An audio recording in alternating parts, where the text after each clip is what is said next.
So firstly, what do we mean by the term milestone? Look up a definition. What do you understand by the term milestone? Make sure that you write that down.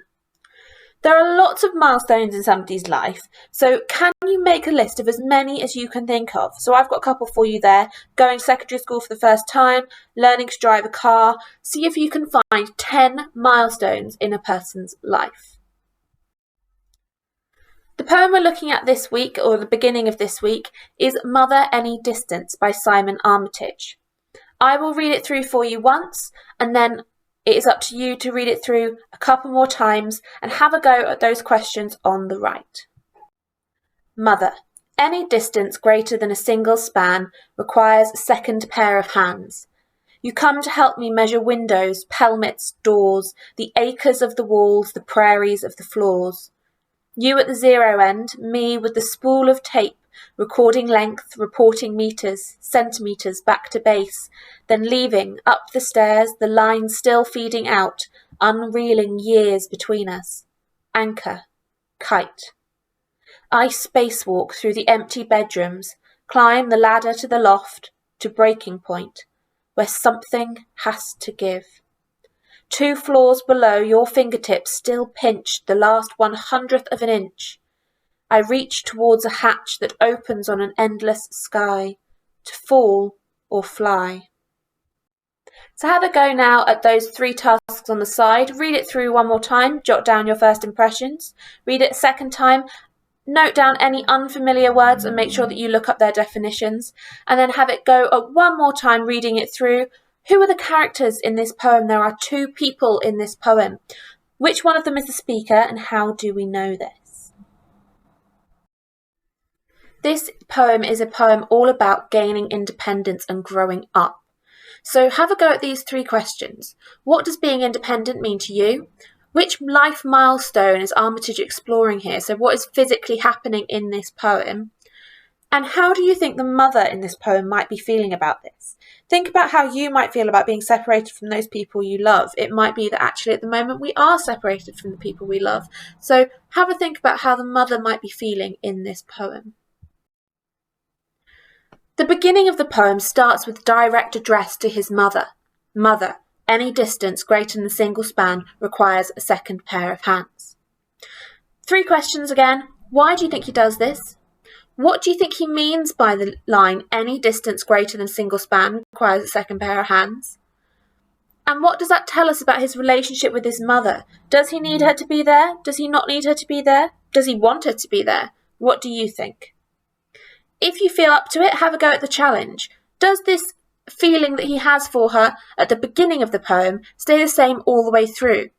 Find a line from the poem that supports your ideas and explain why you think that. The why in English is always really, really important. Okay, flash refresh. What do you remember from our lesson on follower? What is a semantic field? Make sure you make a note of that in your book, on the piece of paper, on your Word document, wherever it is you are doing this lesson. Armitage uses 2 semantic fields in this poem, one of distance and one of the home. So this is a poem all about growing up and about moving out and creating your own life. So complete the table with words from the poem that fit into each column. So I've already done a single span in the distance column and I've already done windows in the home column. Read through that poem again and work out which words from the poem need to go in which column. So create your own lists of the semantic fields. Once you've done that, think about what Armitage's use of distance imagery in this poem might suggest about the relationship with his mother. Is he close to her? Is he not close to her? Are they getting closer or further away emotionally from each other over the course of this poem? Finally, for today, write a 50-word summary about what you know so far about this poem. We are aiming for exactly 50 words. I don't want any more and I don't want any less. So have a go at this. This is where we should get to for lesson 1, and then get ready for lesson 2 for tomorrow. This will be the only PowerPoint that is going up, so please make sure you refer back to it. Okay, so this is now lesson 2 on Mother Any Distance.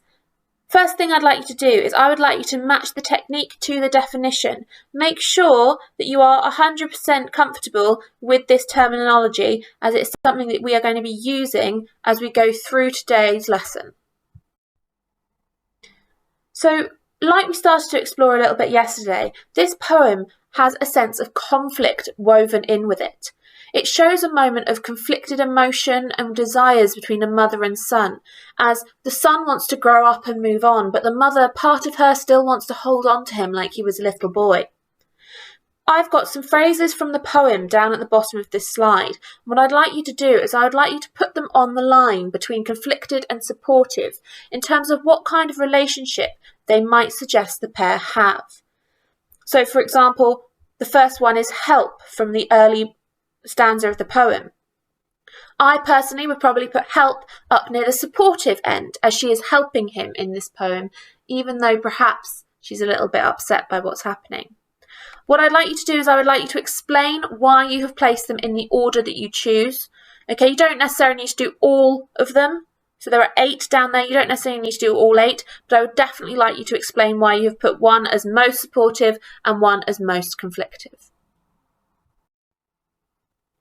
Mother Any Distance is full of metaphors, and one of the main ones that we come across is the idea of the anchor and the kite.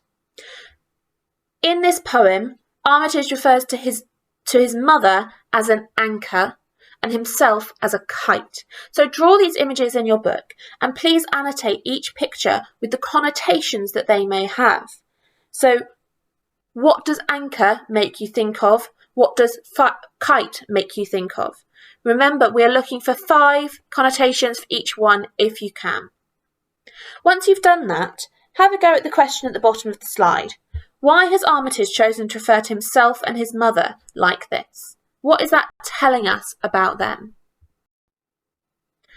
Another couple of metaphors that Armitage uses in this poem are a spool of tape unreeling years between us, and the image of the prairies of the floors. So consider these 2 metaphors. What are they telling us about the son's relationship with his mother? If you're struggling with this, because this is quite a complicated idea, think about how their relationship might be changing now that they don't live in the same house. So can you link those ideas that you might have about their changing relationship to the words or images that are used below? So you've got an image of the prairies. It is empty, it is distant. How are they using that to talk about the relationship between the mother and son? Okay, now we're going to have a go at writing out our ideas into a nice developed paragraph. So we're going to practice putting our ideas into something that sounds really, really well thought out and really developed. So the question we're asking is, how does Armitage represent the relationship between the mother and son in this poem? You have thought a lot about this over the last 2 lessons. So don't worry about it just because it is in a paragraph format. All of the ideas that you have had and all of the work we've done on the semantic field, on distance, on the ideas of anchor and kite, all of those things are going to be useful to you when explaining your interpretation. So what I would like you to do is choose one of the metaphors that we have looked at today. And you're going to use the sentence starters below to explain your interpretation of it in order to answer the question. So I have given you some sentence starters that will help you structure your paragraph. Armitage suggests that the relationship between the mother and son in this poem is loving but conflicted. This is shown in the metaphor. This is where you put your metaphor of choice, because it creates an image of. This is where you need to tell me what image is being created by the metaphor. So how do we know it? The key word, pick out the key word from the metaphor that suggests this image to you, has connotations of what? Explain what that keyword makes you think of. So what does that keyword make you think of, and why does it show that the poem is loving but conflicted? Finally, how does it make you feel? So this makes the reader feel.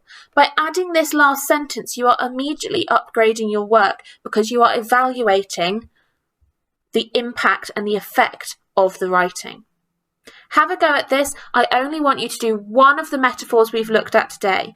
If you're feeling up to it and you want to challenge yourself, have a go at writing a second paragraph with a different metaphor. The ending of Armitage's poem, To Fall or Fly, is really effective and very significant. But why is that? Can you link the to fall or fly image that Armitage uses in the final line of his poem to one of the metaphors that we have looked at today? Our second question is, do we know what happens to the speaker at the end of this poem? We leave him and he stood ready to fall or to fly, but do you know what happens next? Finally, what do you think the relationship between the mother and son will be like after the end of this poem? Will she still be there for him, holding on to that last 1/100th of an inch? Or will he be allowed to fly? What do you think happens next? Finally then, how can you link this image with the poem we have been studying this week? Find a couple of lines from the poem, explain to me why that image links with the poem Mother Any Distance.